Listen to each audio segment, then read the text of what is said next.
that slide. I wouldn't let that slide, Tolu. Not gonna lie, Jello, you He got genuinely tumbled. He look his like head. you should be on Planet of the Apes, man. I'm sorry. You look like a melted You charcoal. look like you should be on Planet of the Apes, You dude. look like something that You just got look smoked. like a genuine monkey. Like I know you're not I talking. you Are genuinely you look like serious a right monkey. now? Look at your big ass You look nose, like bro. Rafiki You uncle. I look know like you ain't a talking. fucking monkey, dude. Like I Kerchak don't want looking at stop dude. talking to me, You big look like nose head Kerchak. ass nigga, bro. Like you genuinely look at his teeth. This is a literal My monkey. teeth? This is a monkey. My This teeth. is a Is monkey. he not looking in This the is a mirror? monkey decide as There's a no way human, he's not bro. looking in the This mirror is right a now. Diddy genuine Kong monkey, looking at dude. Look dude. at this genuine. This is How a you look genuine like Diddy and Donkey Kong? Diddy and Donkey Kong, bro. Like, oh my gosh, Jello. Like, you genuinely are ugly, bro. Respectfully. Okay. This, ladies and gentlemen, is two natural primates in their natural habitat I don't right know now. why you're talking, TC. You look like an albino Um, primate, so I don't know why this, you. I mean, this really is really about me. This is episode 278 of the We Hate Sports podcast. This is how we started, ladies and gentlemen. What a way for myself to return. My name is Billy Cameron, aka PC. Back after a short hiatus, missing the last two episodes, but it's been a lot. A lot. I feel like it's gone down since the last time I've been here. Not just on this podcast, but in the sports world in general. But we also have to talk about, the course of return. We have Mook and Tolu last week. I mean, if you haven't checked out that video, then or not that video, that podcast episode, make sure you go and check that out from last week.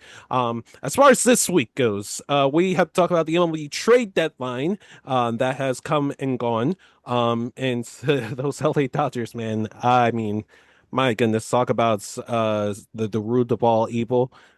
Oh yeah, we're gonna be breaking down what the Dodgers just did because they have acquired Tariq Skubal from the Detroit Tigers, and what this means for the 2027 MLB season. Outside of them, though, we have to talk about the winners, as well as a couple of losers potentially from the trade deadline we saw. We also have to talk about second chances.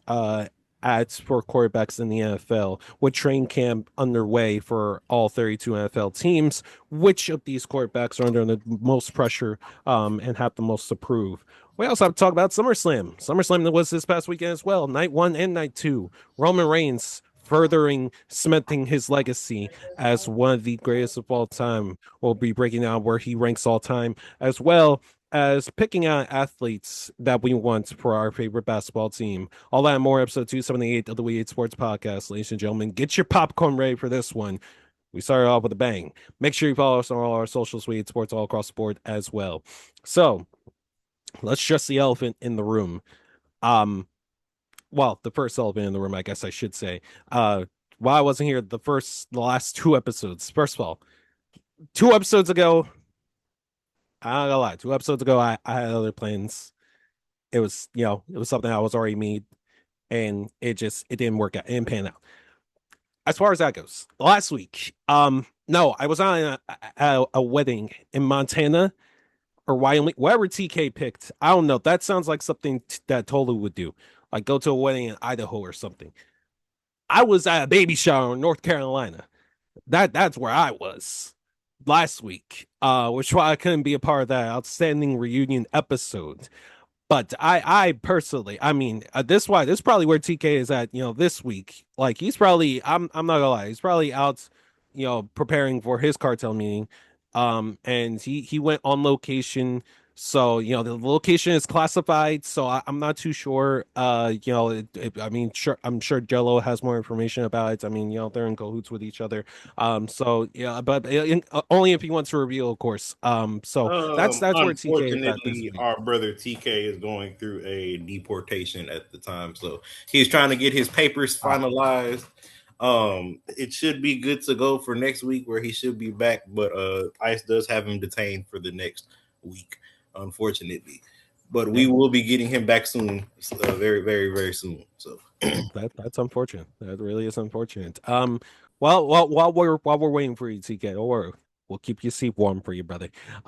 So let's get into the first topic of the night, guys, which is the MLB trade deadline. Like I said, it is come and gone. There's been a lot of significant moves, a lot of big time pieces being traded, and one of those big time pieces, of course, was the return. Not the return, was Tariq Skubal, who Tiger Ace, considered one of, if not the best pitcher in all of baseball, being traded to the Los Angeles Dodgers for essentially a bag of chips.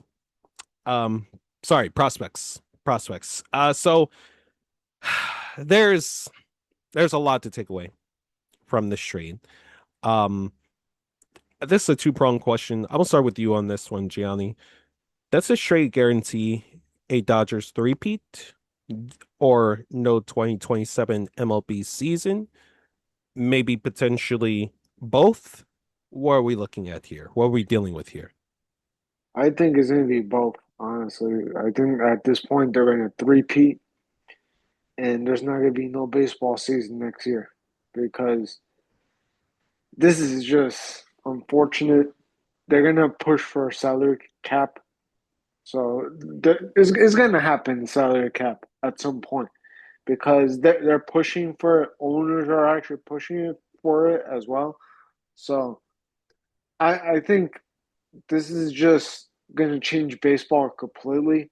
Then 2 years from now, we might have a salary cap, and I think the Dodgers and some teams that have like big contracts might have to restructure those contracts or do trades in order to balance things out. Because at this point, they're gonna three-peat.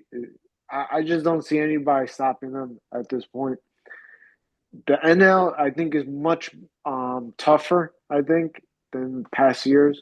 So I think if they get through, the Division Series and the Championship Series, I think they're just going to wipe out whoever wins the American League because I just don't look at the American League as strong this year.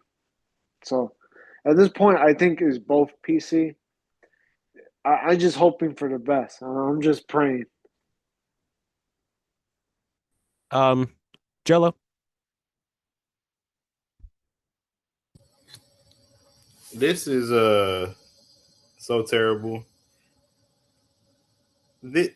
First of all, to answer the question, both is going to happen. We know that the Dodgers are going to win. Nobody else stands a chance. Let's be honest.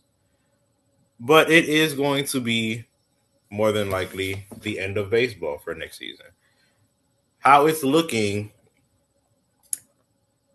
almost every single owner in the league is saying that the baseball season next year will at least be shortened. A lot of them are saying that it will be completely wiped out. And I'm all for it, to be honest with you, because something has to give.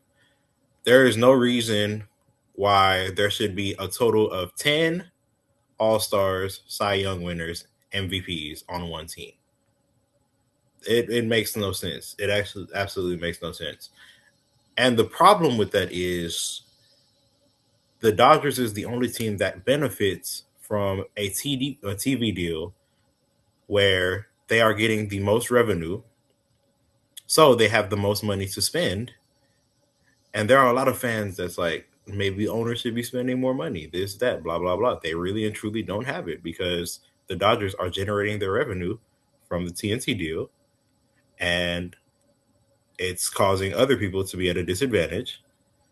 So what are we supposed to do? Just sit there and let them take all of our players? Yes. I mean, it was bound to happen. Congratulations, Dodgers. Y'all are the reason baseball is, as we know it, is going to be ruined. There will be a salary cap, and there's nobody else to blame.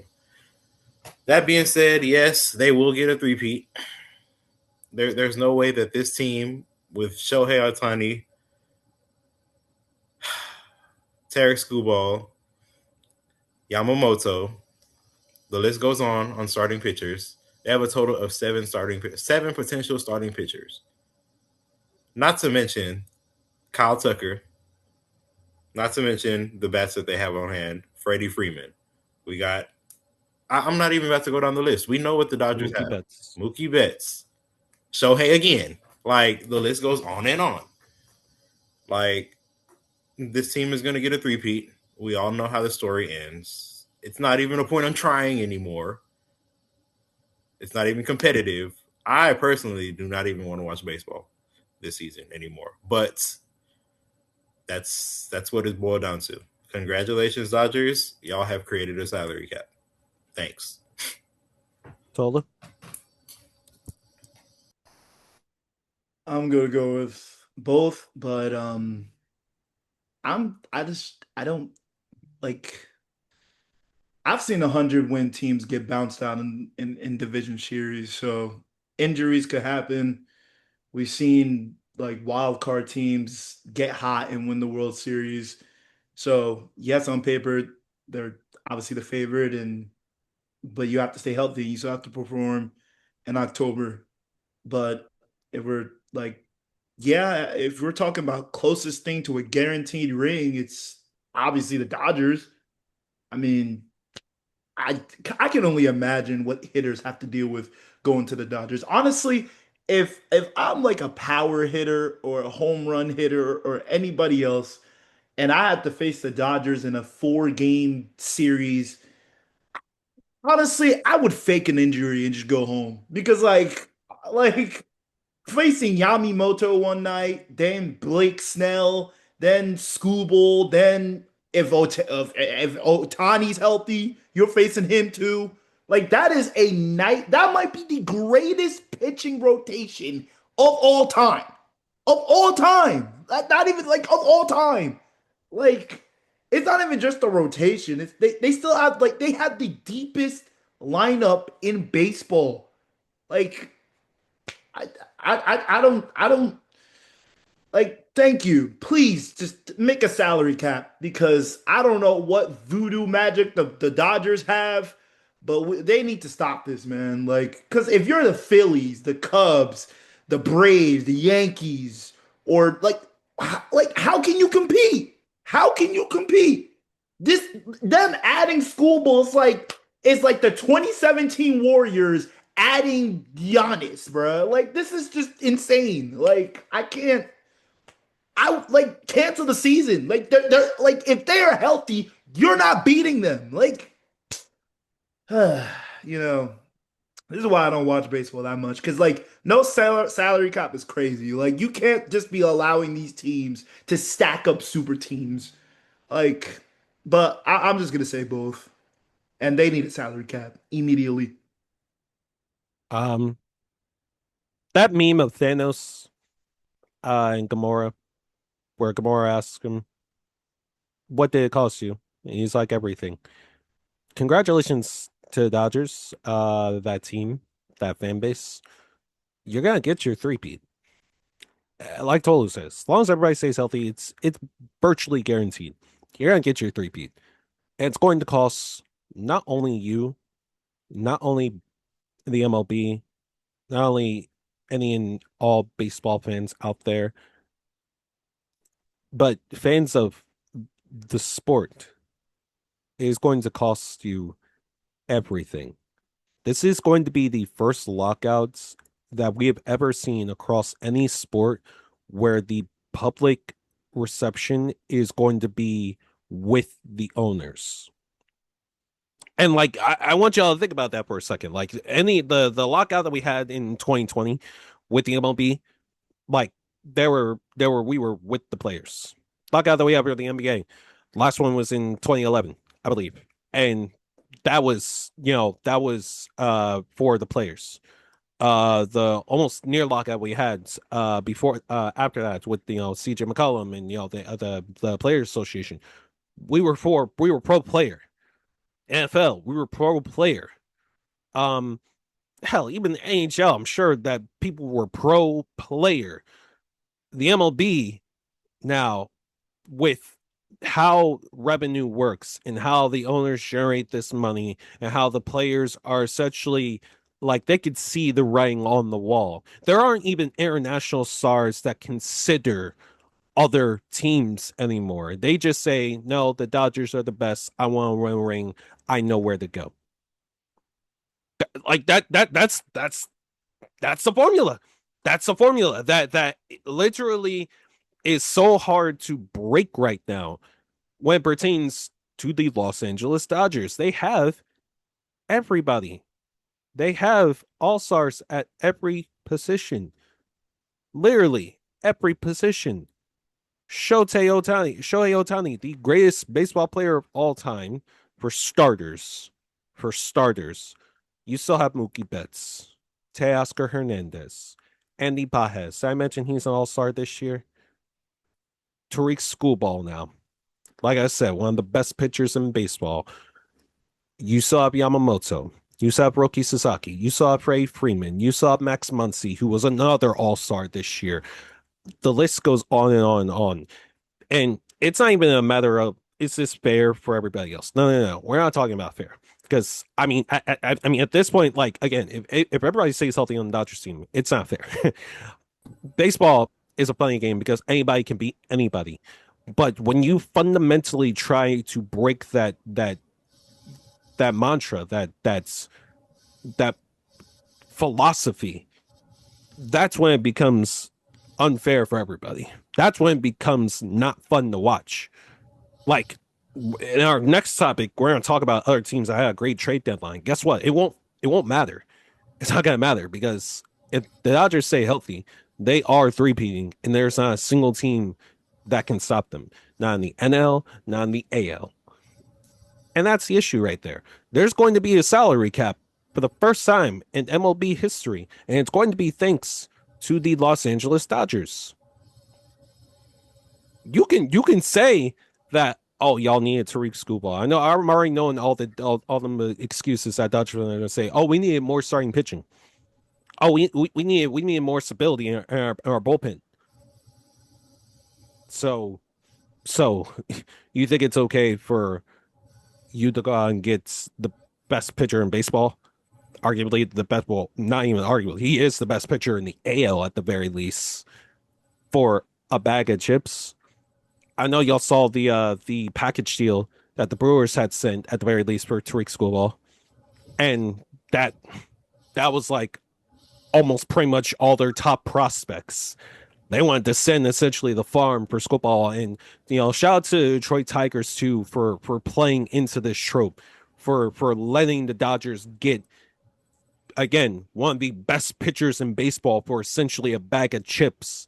Because again, you had teams like the Brewers, teams like the Phillies, other teams that were willing to offer so much more and so many more valuable players, and you were like, nah, actually, we're gonna give him what he wants. That's when it becomes very anti-player for me, and I don't want to be anti-player, but when it starts affecting the outcome of what it's going to be, what the result at the end of the season is going to be, it doesn't matter who they face. As long as they are healthy, who is stopping the Los Angeles Dodgers? Baseball is a game where anybody can beat anybody. You're not beating the Dodgers fully healthy. It's as simple as that. And it's a damn shame we have gotten to that. But yet here we are. Here we are. So shout out to the Dodgers. And you know what? Shout out to the Tigers too for pulling off not even a heist of the century, bro. Pulling off the dumbass move of the century, bro. I don't know what's worse. Like we've seen a lot of bullshittery when it pertains to the front office, within the last like 2 years. Nico Harrison, for example. But yeah, to Tigers front brass, man, y'all really just cherry on top. Cherry on top of this shitty little disaster cake you created for the MLB. So thank you. I think that this was a theory. I feel like the Tigers knew exactly what they were doing. This was not a Nico Harrison type situation where he was just an idiot. Nah, I think the Tigers had an agenda, and they're looking forward to the salary cap. As a matter of fact, they took what they took in order to push for a salary cap, for a lockout. And this type of trade, this type of move would be exactly what was needed to bring the attention that it's time for a change. So my theory was there's no reason that the Tigers had to take as little as they did for a Terry Schoolball. just won the Cy Young last year. There is no other reason besides this was a purpose move. This was 100% a part of their plan. And they're going to love it. They're going to get exactly what they asked for. So, yeah, I do not necessarily blame the Tigers because I think this was all a part of the plan. Jello, I agree with that.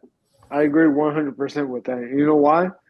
Because they talked and everything like that, I think like 2 or 3 days ago, and then they stopped talking. And you know who made the call first? Detroit made the call first to do the trade. So, like now you're saying that now, yeah, I agree with that because they were pushing for him to go to LA, and they took that deal. When you look at that deal, it just doesn't make sense. So like that's a good theory, honestly. I think that's a good example, really. Like to enter the lockout, when these talks happen, present that as a deal. Yeah, 100%. Shame, bro. It's a shame. It's sad that like that even has to be like a legible theory, a legible conspiracy theory that we have to put out there in the air, or for the owners and the players to realize, like, y'all are a bit too arrogant. Y'all have gotten a bit too comfortable with doing whatever the hell you want to do. Again, this is going to be the first lockouts where the public is going to be pro owner. That's how bad the philosophy of baseball has gotten. But to move on to the next topic, like I mentioned, there are other teams that participated in this trade deadline this year. Which teams, in your opinion, had the best trade deadline outside of LA? I'll start with you on this one, Tolu. From what I'm hearing, I would say the Chicago Cubs. I think I think they attacked like they needed a little more pitching. They went out and got Kevin Glocksman or Gooseman. How do you say his name? Gooseman. Um, and I mean they added more depth to the team. So I think maybe I'm gonna pick the Cubs, but again, like you said, it really doesn't matter because the Dodgers won the whole thing. So any move people made doesn't matter. But I'm gonna pick the Cubs. So Gianni?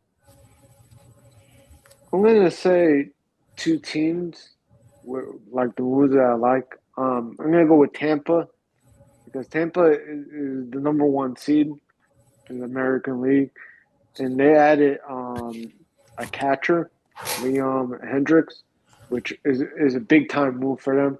They added to their pitching as well, which makes them even much tougher to beat in a 7-game series. I think in the 5-game series you can get to them, but in the 7-game series they have so much depth now that they're going to be hard to deal with in a 7-game series.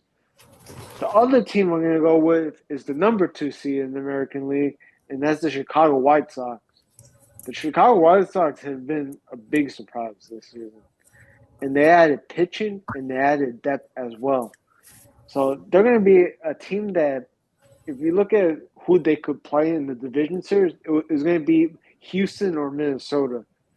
And I think those teams, I think they can take on now because they actually made the right moves this deadline, and they can make a push to make the American League Championship Series. All they need will be 3 wins, and they're in the championship series. That will be like the biggest surprise, honestly. From 100 losses to the American League Championship, that's just a big jump. So I'm gonna go with White Sox and Rays as the biggest winners. Jello? Yeah, I'm gonna go ahead and say the Red Sox. I did like the Red Sox because they went out and got Adley Rutschman, and that was a great move. That was a very decent move. There was a couple other ones, but I think that was a trade that they needed for sure. They needed catching. They needed a lot more batting, and Adley, he is one of the more consistent batters in the league. Um, I mean, that being said, I could have went the Phillies because I did like that too. But I'm gonna go the Red Sox just because I know PC you want to say a mouthful about your Phillies. So Wow, it's almost like you could read my mind.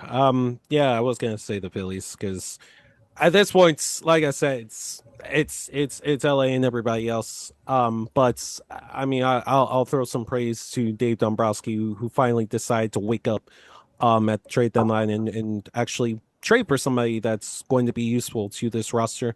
And we did that by acquiring one of the best players in all of baseball, Luis Ariz. This a multi-time batting champion. We also bolstered our bullpen as well, which is something we severely needed to do, acquiring Caleb Killian and Brooks Raley. Just a couple of pitchers that again we can call upon when we need to. A thing that is like really like kind of like had the Phillies in a slump is the lack of offensive power that's been coming from a lot of our bats. But also we just can't hold the lead. Like, the Cinderella team from 4 years ago with, bullpen that we had and guys like Jose Alvarado and Sir Anthony Dominguez and, Matt Trump like that. That's 4 years ago. It's still a year by year league. And now that you look at it, Alvarado is not as powerful as he was. Orion Kirkring sucks. That pains me to say, but he sucks. And you have like a couple of like nice gems here and there with like guys like Tanner Biggs, but that's really it. And you need someone that's you can call upon so that you can close out with Joran Duran. So again, getting pieces for our bullpen as well as another bat that you can insert into that lineup. Which, by the way, Trey Turner, buddy, pal, I promise you, you refusing not to move the shortstop is not the move that you want to do. I don't give a goddamn if you don't want to move or not. Center field's calling your name, buddy. You got the speed for it. You suck as an infielder. Luis Ariz, welcome to Philly. I would if I was Don, I would insert him as shortstop immediately. I don't give a damn how Trey feels. I don't care if it turns into a Robbie Dever situation because guess what? It won't be because Trey Turner has not been producing like that anyway. So, yeah, I'm gonna go ahead and say my Phillies. This to throw another team in there though, as unbiased as possible. I'll mention the Yankees. They did acquire Luis Garcia. And that's a bat that's should definitely help while you're waiting for Ben Rice to come back. While you're waiting for Aaron Judge to come back as well. I think the Yankees just kind of have to like stay afloat, and I think Garcia will be able to do that for you guys. So I just feel like they didn't do enough, honestly, fixing the bullpen. They needed two bullpen arms, and they needed a catcher because Austin Wells' OPS is like 400, which is he's a good catcher, but he doesn't produce any offense, which is hampering the team. That's why I felt like right now, if you look at the bracket side we're in, we play Boston. If we somehow could beat Boston, we'll play Tampa. So I just you needed to make those moves, and now I think it is looking really really bad right now. mm, like I said, we're all cooked anyway. We're all cooked anyway, G. So it don't even matter. It's okay. It don't even matter, brother. Um, let's move on to a completely different sport in general. Let's go to the next topic. Let's talk about training camp in the NFL. All 32 teams are now have officially reported. And there's been a lot of takeaways already from training camp, a lot of crazy takes that we've seen already, and honestly, like that's typical NFL Twitter in a nutshell. With a lot of what we've seen. But I want to focus in on quarterbacks that are with brand new teams that are getting a second chance, rather a second life in the NFL with those teams. There are multiple of them. So I Would love to hear your guys' answers as it pertains to which quarterback you feel as though has the most to prove with their second team. Why don't we start with you on this one, Jello? Oh man, I didn't even know I was gonna start off. That's great. First name that comes to mind, my man Deshaun Watson. He's actually going up. Ah, I gotta get these trolls off That one was day. a horrible troll. Horrible I troll. gotta get these trolls off one day. I gotta get these trolls off soon. Um, Real answer, Kyler Murray. Kyler Murray. It is time for you to show up and show out. This is the first time you had not only a true wide receiver one, but you have a real wide receiver core in a Justin Jefferson and a Jordan Addison. I'm talking about this is your time to show that you was really worth that number one pick, them two little Pro Bowls that you had, all that blah blah blah.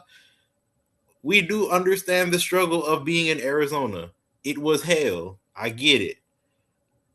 But you were not the best either.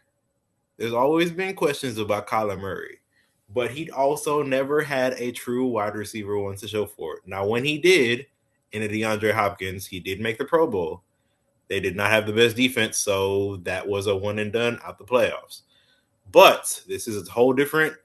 This is a whole different offense. This is a Kevin O'Connell ran offense. That's one of the best in the game when it comes to offensive minds. I mean, if you can't produce with him, you ain't producing nowhere. You got wide receivers left and right. You got a running game. You should be fine. One of the best lines in the league. You should be just fine. There's no excuse, in my opinion. You should be good to go. So Kyler Murray, that's my answer. I'm excited to see him, but he got to show out. Hmm. Tolu. I was gonna say Kyler Murray, but unfortunately Jello beat me to it, so now I have to rethink about it. But for me, I think it's Tua. Tua turned the ball over. My fault. Tongue the ball over. Um, this isn't just another change of scenery for him. This could define how the rest of his career could be viewed. I mean, he was a Pro Bowler. He led one of the most explosive offenses in Miami with Jalen Waddle and Tyreek Hill on his side. And a whole year passed, and the Dolphins released him. They gave up on him.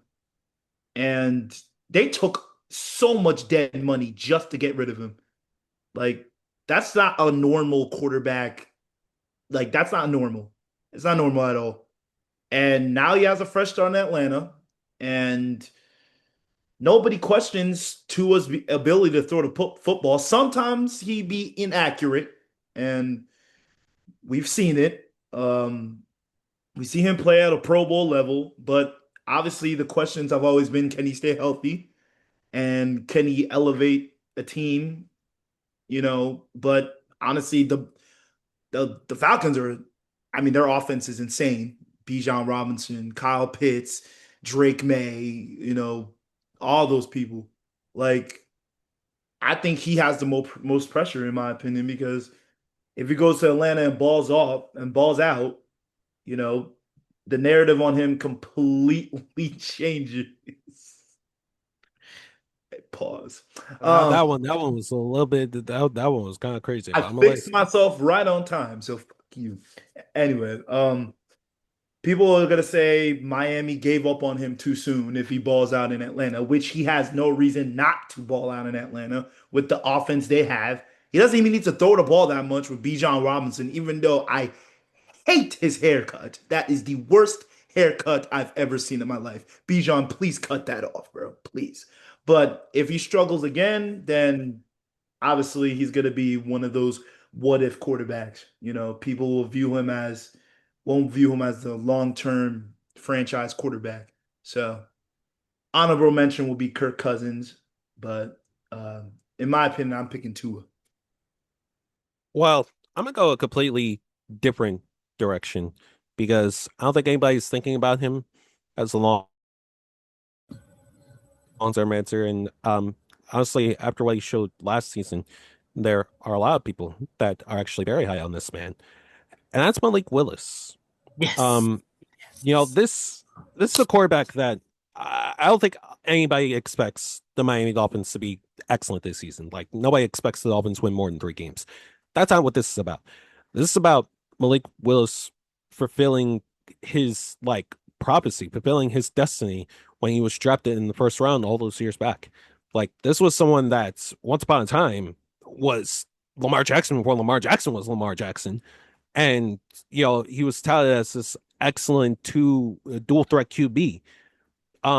So I think Malik in this new offense that he's working with, God bless you. You got to deal with Kevin Patullo as your passing game coordinator, but if you're able to, at the very least, show that you are capable of being a quality starting quarterback in this league, that's going to do so much for a lot of teams that I think currently have short-term answers. You look at a team like the Steelers, they still don't have a long-term answer at QB. Look at a team like the Jets. I don't think Geno Smith is the answer. Even looking at a team like the Vikings, that's something that like we have to monitor. Kyler and JJ don't pan out. So there is going to be opportunity in this league for Malik Willis. But it starts by building a foundation in Miami. Like we got kind of a little appetizer last season when he came in for Jordan Love with the Packers, and we all saw how great he was with Matt LaFleur. Now you're in QB1 again on a team with no expectations practically this season. This is something that he not only has to prove for a lot of people, but he has to prove for himself. So my answer is going to be Malik Willis. I think he's ready to show to a lot of people that he is more than capable of being a starting quarterback in this league. G, Ani? I'm gonna go with the same thing as Tolu. I'm gonna go with Tua because, like Tolu said, this offense is explosive. They have a lot of weapons around, a decent O line. They got a defense as well, pretty good defense. Like you gotta go out there and actually like produce and be able to take this team to the playoffs at least because look at the division, man. The division last season, the Carolina Panthers won the division at 8-9. So I think he has the most pressure because he's in a division that I don't think is that good, honestly. I think Carolina is going to take a step back. Even though they added some defensive players, I don't think they're going to be that good. Tampa is up in the air because with the Baker situation, the contract, and all that. Then you got the Saints. The Saints probably have a shot at the division, but the division is right there for you. And if Tua wants to earn another like contract and earn like some respect too, I think he has to get this team to the playoffs at least. You don't have to win a playoff game, just get Atlanta into the playoffs because they haven't been in the playoffs in a long while too. And so to show out Atlanta with the weapons you have, put big numbers, and just try to get them in the playoffs. Is it easy division, man? It's not that hard of a division, man. At all. Second chance. Don't come around too often, especially in the NFL. When you're a quarterback, every snap counts. That'd be very interesting to look at preseason, this off season, or this upcoming season. We're already halfway through the episode though, so quick wire check in. Oh, I haven't done this. I haven't done the episode in so long. Damn, I don't have my water. It's downstairs. That is not water, brother. What is that? That's a Kit Kat. That's a Kit Kat. I said quick water check in. This man pulls out. I'm not gonna say what I was gonna say next, bro. Um, I have no words. I have no words. Look. This is what we gotta deal with on a daily basis, folks. For all audio listeners, hope you're enjoying the EP so far. Make sure you follow us on our social media, sports all across the board. And check out our YouTube channel, where we will have last week's episode and this week's episode posted this week. in its entirety. So even if you do miss us in audio form, you could check us out in video form, and make sure you go and subscribe because yes, we post our shorts daily as well. Let's go to the penultimate topic of the night, however, which is SummerSlam, which was in Minnesota this year, and SummerSlam, as all in all, I think was a very meh sort of PLE. I don't know how you guys really feel about it. I don't even know if y'all were able to watch. But the one big takeaway was the main event of night two, Roman Reigns for Seth Rollins for the World Heavyweight Championship, which saw Roman Reigns finally defeat Seth Rollins, and it seemed like effectively ending the Shield storyline, which is something that has needed to happen for a while now.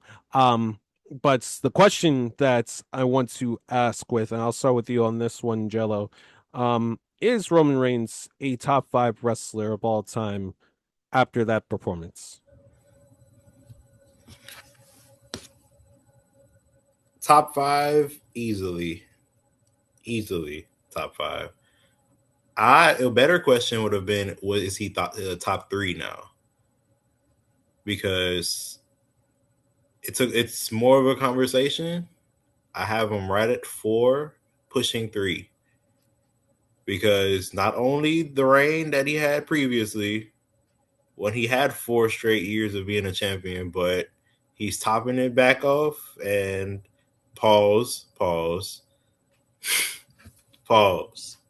Anyways, That was crazy. Too late. I called it. You're cooked. You're cooked. The thing one and thing two. Y'all started off the chaos tonight, and now look at the both of you, bro. Crazy. Called it. Anyways, he was able to come back, had a very meaningful run that he said that previously he was not going to be, and he is showing up every night. He's putting together a decent storyline, and he's actually working. I love it. This is the side of Roman Reigns that I wanted to see. He's gotten a lot better on the mic. He's gotten a lot better with his presence, in the ring, and just his overall talent. I mean, it just speaks for itself. Roman Reigns is definitely top 5. I got him at 4, pushing 3. By the time it's all said and done, I'm gonna have him in my top 3 though, for sure. I'm interested to hear Gianni. I mean, you don't really listen or you don't really watch wrestling like that, but do you consider Roman Reigns top 5 wrestler of all time? Yeah, I mean, I know it's I back of agree. your heyday. Being like you were born in like the 70s, but like, Okay. Yeah, I think he's top 5. I think I have him just like what Jello said, number 4. But I think by the time he could probably be like number 2 all time, number 3 all time. But I think he's top 4. I don't think 5. I think he's at 4. And I think he can move up to 3 or 2, depending on how the next couple of years go and everything like that. But I believe that he's in the top 5. I have him at 4 like Joe. Tolu. Well, obviously top 5. And first, I mean, the man he just has aura, man. He just has aura. Like sometimes when I look at my tribal chief, I just wish I was his wife that night. So I can dead ass just feel the aura from Roman Reigns in the bedroom. Not only in the run, but also in the bedroom. Oh, Yo, bro. I mean, we haven't seen. Wow. And I'm not going, and I'm not pausing anything. I ain't pausing nothing. You're gonna respect my tribal chief. But anyways, the aura.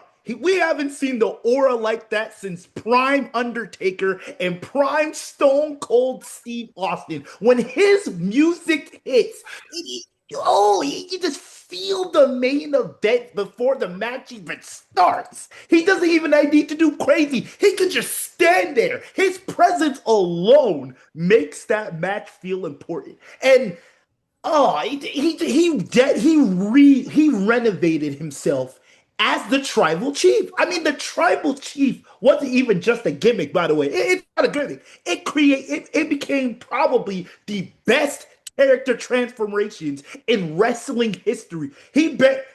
By the way, Roman was one of the most criticized WWE superstars of all time. PC knows about that. He became the biggest attraction in the company. The bloodline carried that bloodline storyline, bro. Carried the WWE.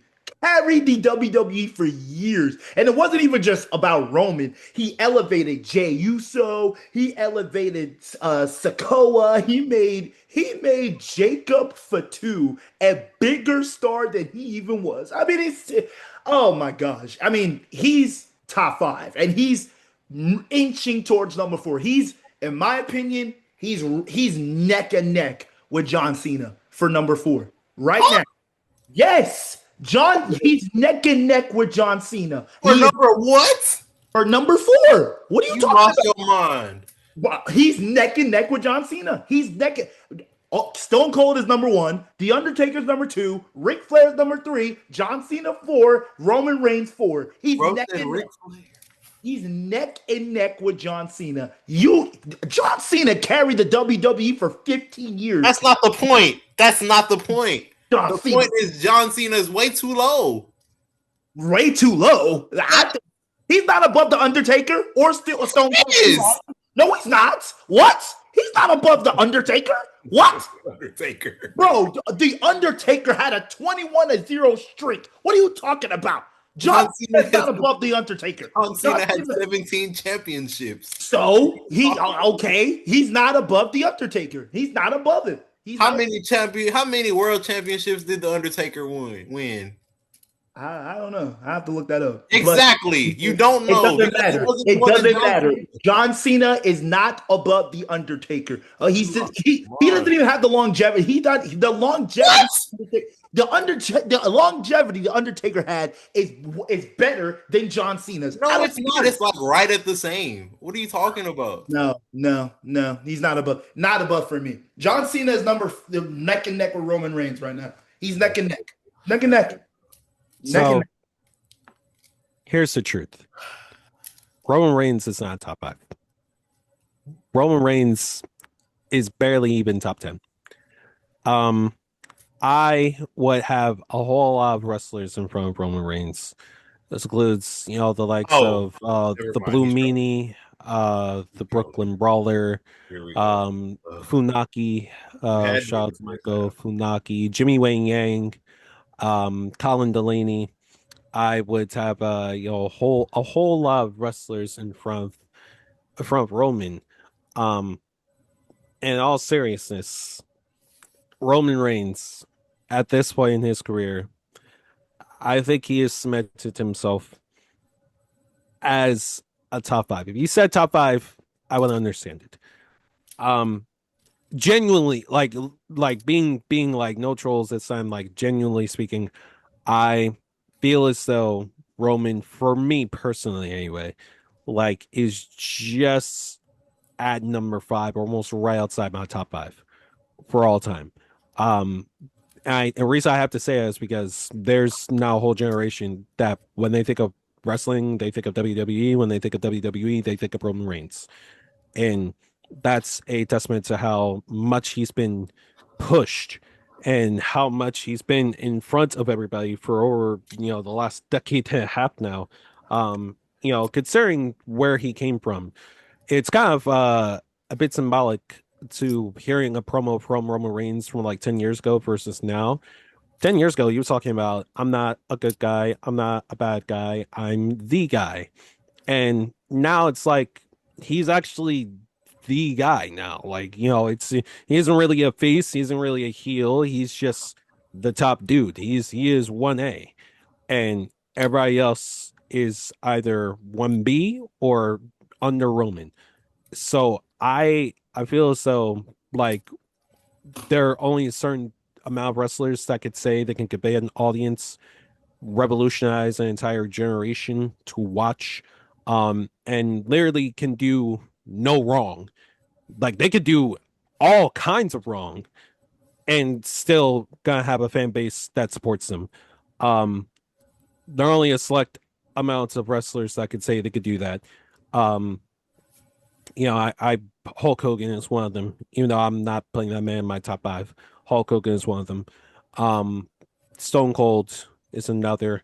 John Cena, Ric Flair. I mean, so there's for me, Roman is in that fifth spot. Um, at this point, like especially with the Shield storyline being over, I definitely feel so. Like there's so much that can be taken away about the character of Roman Reigns, his work ethic. When he's working, he is a great worker. I just want him to work with somebody that is not Samoan or not related to the Shield. That I don't think that's a crazy request. Like, can we have a program with a Finn Balor or Javon Evans or Oba Femi? What about CM With a Punk? Braun Breaker. I mean, CM Punk, that was a great program. That was a great feud. It was great when we got it.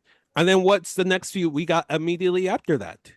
Went right back to went right back to Shield Lord, went right back to the bloodline. So that's all I'm asking for from you, Roman. Like your legacy, and you'll be so much more like if you just wrestle with everybody.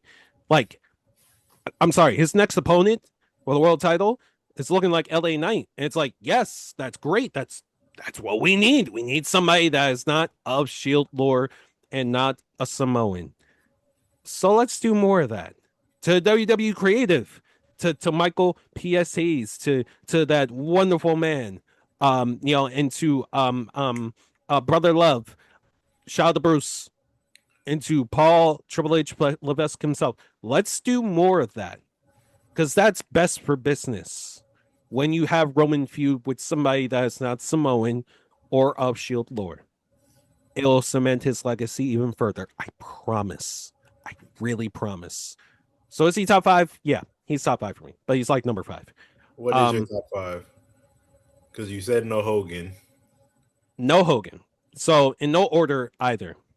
Shawn Michaels, John Cena, Stone Cold, Triple H, Roman Reigns, Undertaker, Ric Flair, Kurt Angle. They got me in my top 10. I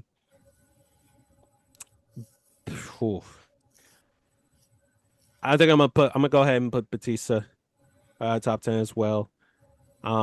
Shit, by the time his career is over, you better watch out. Oba Femi's gonna be in my top 10 too. But that last spot, Rollins? nah, not Rollins. I'll say Brian Danielson, Brian Danielson. I'll put him. That's another one. Oh no, I'm tripping. CM Punk. I'm tripping. Yeah, never mind. See, there's no the thing about like wrestling questions like this. There's never a wrong answer. Yeah. So like I'm always interested to like hear everybody's answer to that. So yeah, okay, that's a good penultimate topic. Let's get to the last topic of the night, which is another fantasy question.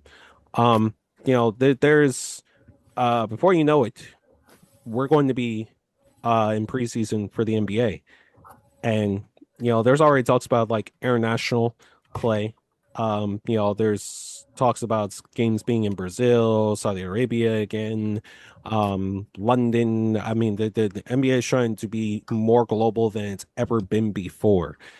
With the World Cup that we just saw this past summer, we saw the likes of guys like Holland and Yamin Lamal, Messi, of course. There's a crop of athletes all across the world.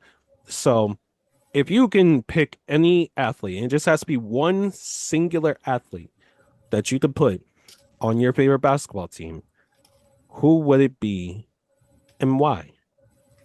For me, if I had to pick, I think I'm gonna go.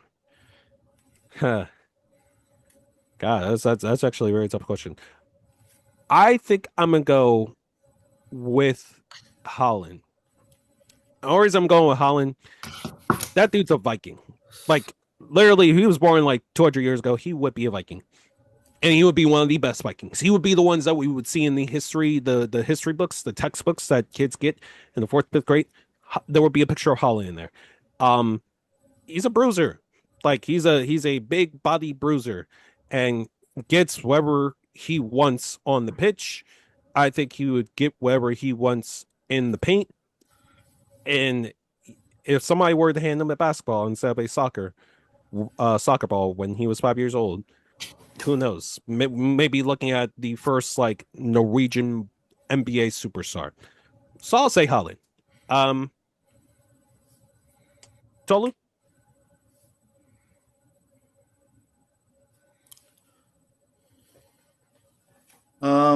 Well, for my newly Philadelphia 76ers, oh, it's beautiful. It just makes me so happy to say my Philadelphia 76ers. Oh, it's great. I love that. You don't gotta keep saying that, bro. Yes, I do. Welcome to the team, PC. But anyways, He's your problem now.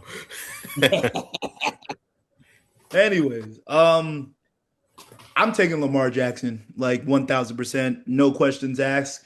Give me Lamar Jackson. Think about this lineup with Tyrese Maxey, Jalen Brown, LeBron, Joel Embiid, and Lamar Jackson. That is just an insane team. The reason why I'm picking Lamar is because the way he sees the field is the way he'll see the basketball court. You know, he's basically basically another point guard. He has elite vision. His change of direction is absolutely ridiculous. Oh, you thought Lamar jukes defenders on the field? Just wait till Lamar Jackson is breaking ankles on the court. Oh my goodness, I can't wait. I can only see the Philadelphia 76ers match up against the New York Knicks and Lamar Jackson snatching Jalen Brunson's anchor, tween, and hitting the three right in his face. Oh my goodness. I would cry. I would genuinely cry. But his change of direction, absolutely ridiculous. His acceleration is the best in football. And imagine him coming at you full speed with a basketball. Oh my God. His body control, insane. Basketball is basically about creating space and reading defenses. And that's exactly what Lamar Jackson does on Sunday night every single day. Imagine he grew up playing basketball instead of football. PC, I want to see you on the screen when I say this. PC, I want to see you on the screen when I say this. Now, imagine Maxey getting a rebound. He outlets it to Lamar. LeBron fills one lane. Jalen Brown fills another lane. And who is stopping that fast break? Who's stopping the fast break? Nobody is stopping that fast. You either have to stop the ball, leave LeBron open, leave Jalen Brown open, or let Lamar Jackson attack the rim. It's a pick your poison offense. And then you can't forget Embiid, who Lamar can throw down low, and Embiid can bully that person in the paint. Oh my God. I think you guys forget how much of a freak athlete Lamar Jackson became before he became an MVP quarterback. If he was a main basketball player growing up instead of a football player, I genuinely think he would be an insane basketball player. So I'm going with Lamar Jackson for my Philadelphia 76ers. I love saying that, man. It really makes me happy. My Philadelphia. PC, I want to tell you something. When LeBron went to you guys, I just felt bad for you for one thing, that Tolu and Nick Wright, those two guys are going to be in your fan base. That's the only thing I felt bad for you, because this is crazy. You're going to respect my Sixers. We're going it all. We're winning it all this year.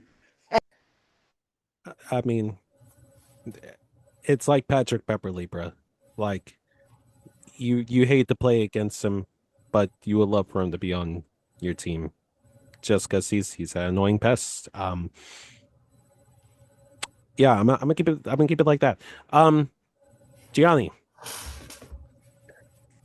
I'm gonna go with Messi, because with his playmaking and the way, like, like those corner shots right there to get to the goal and everything like that, I think it will be like amazing because we need like an actual, another playmaker, and I think he will be insane. Like he will get people to their spots and everything.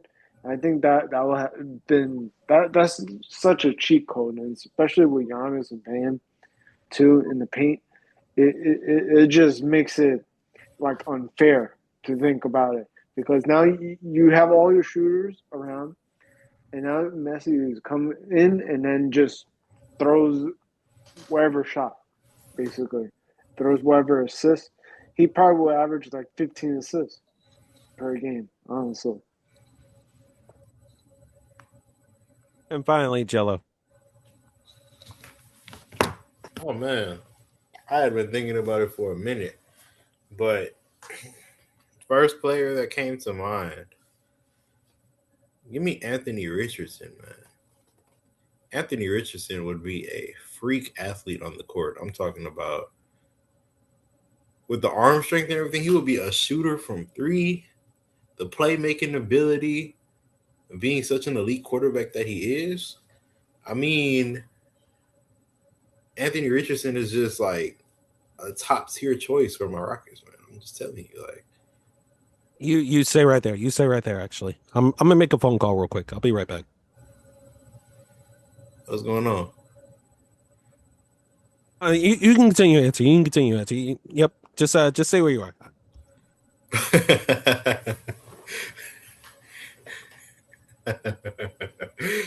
Oh man. Nah, let me stop playing.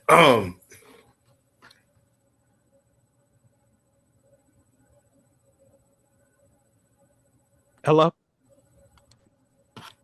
Yes. This Houston Police Department, right?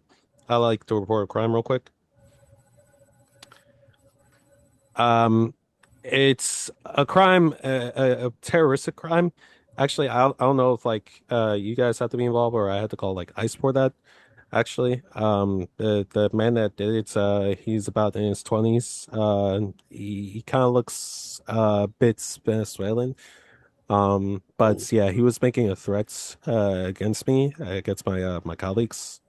I just wanted to report it. Wow. Crazy. Crazy. That's all you got. There's a fucking phone call, bro. This is gonna say wow. Wow. Wow. Nah, bro. Yo, that was actually hilarious, bro. I'm sorry. Anthony Richardson said, "Yo, what? I will give another answer though. That Shout out was to a my joke. actual goat, bro. Shout out to my actual goat, Allen Iverson. He would be great on my basketball team right now. Oh my gosh, can you imagine AI Tyrese Maxey? Let me not make myself hard, bro. Oh my You god, don't give a damn. that should. Anyways, my real answer, Keon Coleman. Real true answer. Because Keon Coleman was actually cold in basketball. He actually played at Michigan State. Absolute freak athlete. It's just that he has Tolu eyes. So he has no hand-eye coordination, unfortunately, in football, but basketball is a totally different story. He's a beast on the court. But that is my answer. He would be amazing with my Rockets. Be another shooter that we desperately need. So yeah, give me Keon Coleman. I like it. Yeah, there's a lot of athletes that I think a lot of crossover athletes that would do well in the NBA in general. Mainly because they have played like at that high of a level before. But hey man, that would be pretty cool. Um, let's get to the end of episode 278 though. What episode it's been. Want to thank y'all for coming out this week as always. Make sure you follow us on our socials, We Hate Sports all across the board on our Twitter, Instagram, YouTube, and TikTok. Call up one, check up on them, tell them that you love them, stay hydrated. Um, I think like the more and more I say it, more and more it goes through deaf ears or ears that's like most people don't listen to. or think it's kind of like a cliche when I say it. But like genuinely, like, you know, staying connected with the ones that you care about is so important now more than ever. Um, that we can be lost in the content that we do or the work that we do. We could be lost through addiction, um, and miss a part of ourselves and miss a part of others' lives that we need to be a part of. At the end of the day, you have to take care of yourself. But a part of life, making it fulfilling, is being appreciative of the people that are around you as well. And whether it's in a small capacity or a big capacity, is very important to do that. Like, family is everything. Family don't gotta be blood. Like, it could be friends, it could be your inner circle, it could be whoever you want it to be, whoever you consider close to you. But don't fall into that mindset that nobody is with you. There's always at least one person that should be rooting for you. If they're not in your corner right now, you don't feel like they're in your corner right now, then I could be that person. Let this podcast be that person for you. Um, there's always somebody that is watching, always someone that cares about you. And never forget that. Never ever forget that. My name is Billy Cameron, aka PC, joined by Jello, Gianni, and Tolu. We will see you guys for episode 279 next week. I don't know who we're gonna have on the call next week. It's chaotic. We're like a roulette wheel. You just don't know what you're going to see. You don't know who's going to pop up. But that's all I got. Got the cameras, G. Dead ass. Got the cameras.